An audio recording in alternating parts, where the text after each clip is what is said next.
Hey everyone, welcome back to my channel. Today I'm going to be filming my full coverage foundation routine. I haven't done one of these videos yet and I finally have found what has worked for me. I'm going to start off with priming my face. I'm using my NYX Ingenuity primer. This is what I use pretty much almost every day.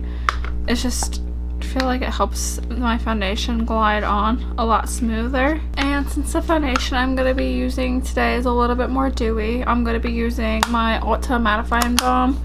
And I just apply this with Sephora 47 foundation brush. And I just put it like right here, because right here gets oily, and then crease my nose because that gets pretty oily too. And my chin. And I know my acne is actually, it looks terrible.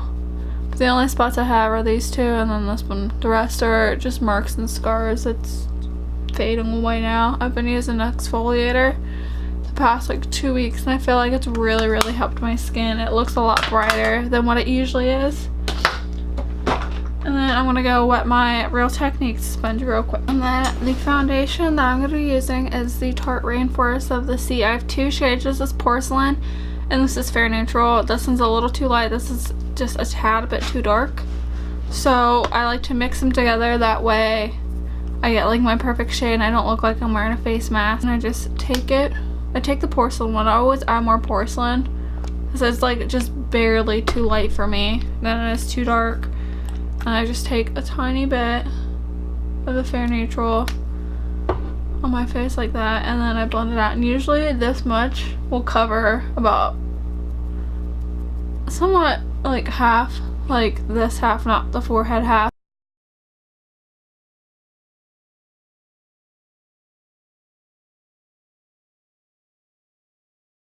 I like this foundation just mainly for the summer because it's more lightweight than a lot of my other full coverage foundations, which is one reason why I really like this. And you can still see, like, I still have a couple marks peeking through, but I either just go in with the second layer or I go in with my concealer that I'll be putting on next. Allie!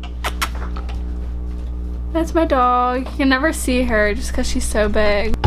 And on this side I just add a tad bit more because I do have more to cover on the side than I do my other side.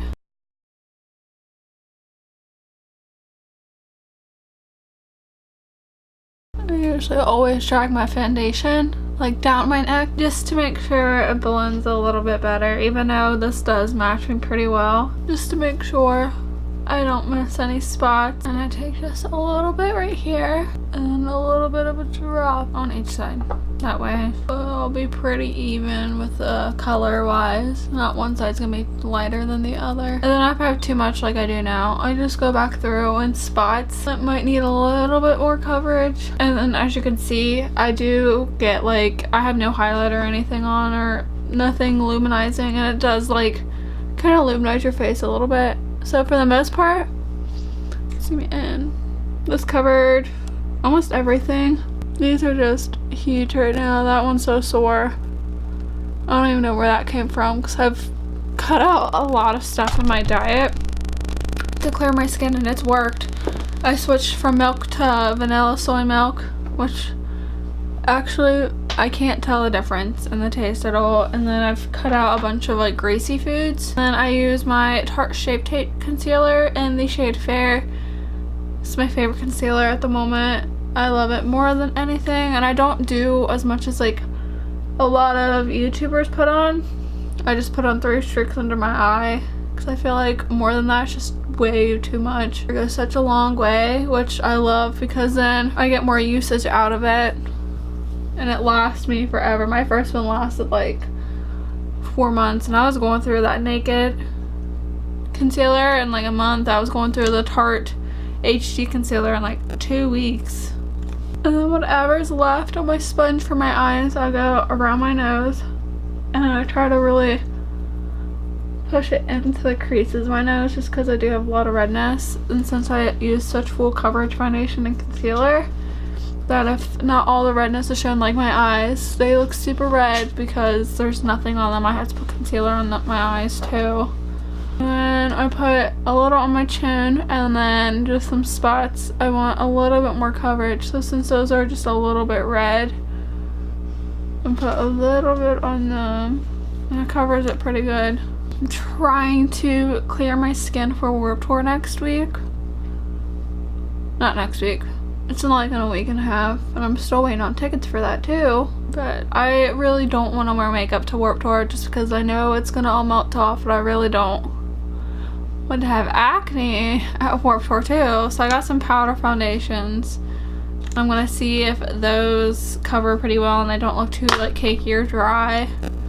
And I'm not gonna do like try to get full coverage like I am right now. I just want a little bit. Oh, and I do just like a little dot too in between my brows just to highlight my forehead a little bit. And once I get done with everything, I go back into my eye creases, make sure that nothing is creasing already.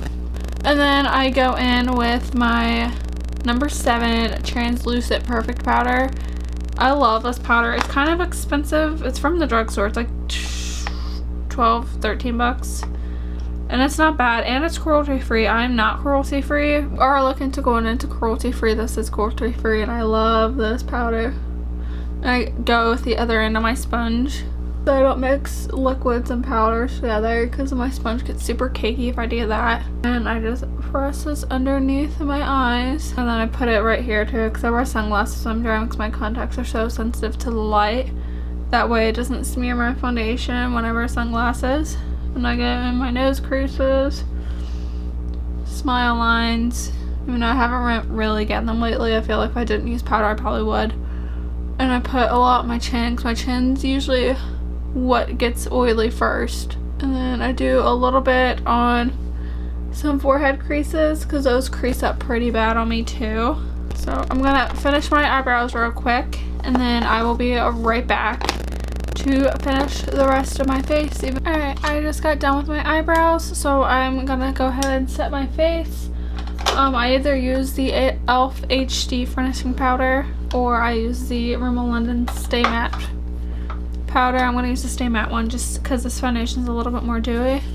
And I go on with a lot of my brush first, and then I wipe off bake in the areas. And what I like about this powder too, it doesn't like leave like bake residue, if that sounds right. But just like some powders, like the Kat Von D powder, if I would bake too long, it would get very dry and cling to my skin, and I don't have dry skin, and it would do that. And then the rest I just go on. I go over my brows too, because I do carve in my brows with concealer, so to set that concealer, I go around, I go on my brows. And then after I set my brows, I go in with the Pixie brow gel. It's almost out. And I put this on the outer half, I guess, of my eyebrows. And then in the inner half, I go in with my Essence Make Me Brow.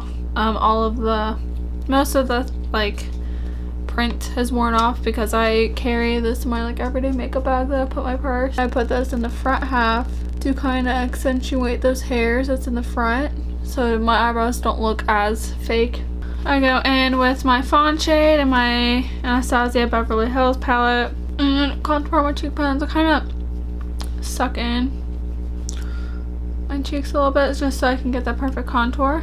Sometimes I feel like if I overdo something, I'll go in with that shade right there. I'm gonna dab it on this, just a Target brush. It's like $5 or something. I think it's supposed to be a foundation brush, but like I said, I don't really like foundation brushes. I just don't like brushes to apply foundation in general. Then I go in with bronzer. I'm using the Butter Bronzer. This is in the shade regular. That's the regular bronzer. I have the light one too. The light one's just a little too orange for me right now. And I take just a little bit to where I can barely. And I do my forehead and like my jawline too, just to add more color to my face. And I went a little overboard on this side with bronzer again, so I'll just go back in with that shade, tone it down, kind of blend it out a little bit. And then I'm gonna go in with blush. This has been my go-to blush lately. This is the Plum Rose blush. Oh, Plum Rose Butter Blush. I can't talk today. Butter blush from Physicians Formula. And I like the smell of this. This is a lot smaller than the bronzer, but you're not gonna use that much brush. And it smells just like the Butter Bronzer. And I love this because it's like a nice cool tone, pinky mauve-y blush. It's not too pigmented, but it's not like not pigmented. And I'm just using a Luxie 514 blush brush. I got this in an Ipsy bag. I love when I get Luxie brushes in Ipsy because I love Luxie brushes, but they're just really expensive. So I'm gonna finish the rest of my makeup, and well, yeah, I'll finish the rest of my makeup. I put on highlighter after putting everything else on because I like to match my highlighter to my blush, to my eyes, and I don't know what I'm doing with my eyes yet. So I'll just be back and I will show you whatever I use whenever I do use it. Alright, I do have the rest of my makeup finished. I used my Rainforest of the Sea, well, my Tarte Rainforest of the Sea Skin Twinkle Volume 2 palette. I used the highlight shade, which is the whitest one. It's my favorite one. And then I've used my Anastasia Beverly Hills. So yeah, if you guys enjoyed my full coverage foundation routine, then please give this video a thumbs up and comment down below what you guys want to see next. And also don't forget to subscribe to my channel so you can see all my other videos. So I will just see you guys on my next video. Thanks for watching.